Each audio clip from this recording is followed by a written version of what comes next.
Dalawang sakay ng tricycle ang sugatan nang lumihis ito ng linya at bumangga sa kasalubong na van. Bago ito, muntik ding mabangga ng tricycle ang isang truck. Nakatutok si Darlene Kai.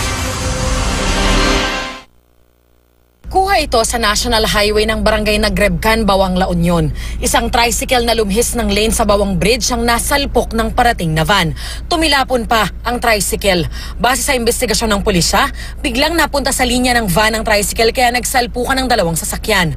Sugat sa iba't ibang bahagi ng katawan ng tinamo ng dalawang sakay ng tricycle. Makikita din doon sa impact na may kalakasan talaga yung pagkabaga kasi head-to-head yun.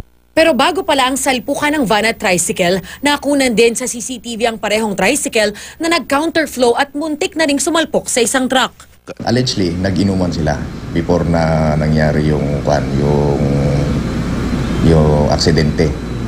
So, bali, for the purposes na investigation, pinasubject namin sila sa medical examination. Hindi pa nakapagbibigay ng pahayag ang mga sakay ng tricycle. Ayon sa pulisya, madalas ang disgrasya sa bahaging ito ng Bawang Bridge dahil daw sa kakulangan sa streetlights. Iminungkahi na ng pulisya sa Sangguniang Bayan na dagdagan ng ilaw sa tulay. Hinihintay na raw ng Sangguniang Bayan ng request letter mula sa pulisya para mapag-usapan ang plano sa susunod na sesyon. Darlene Kai, Nakatutok, 24 Oras.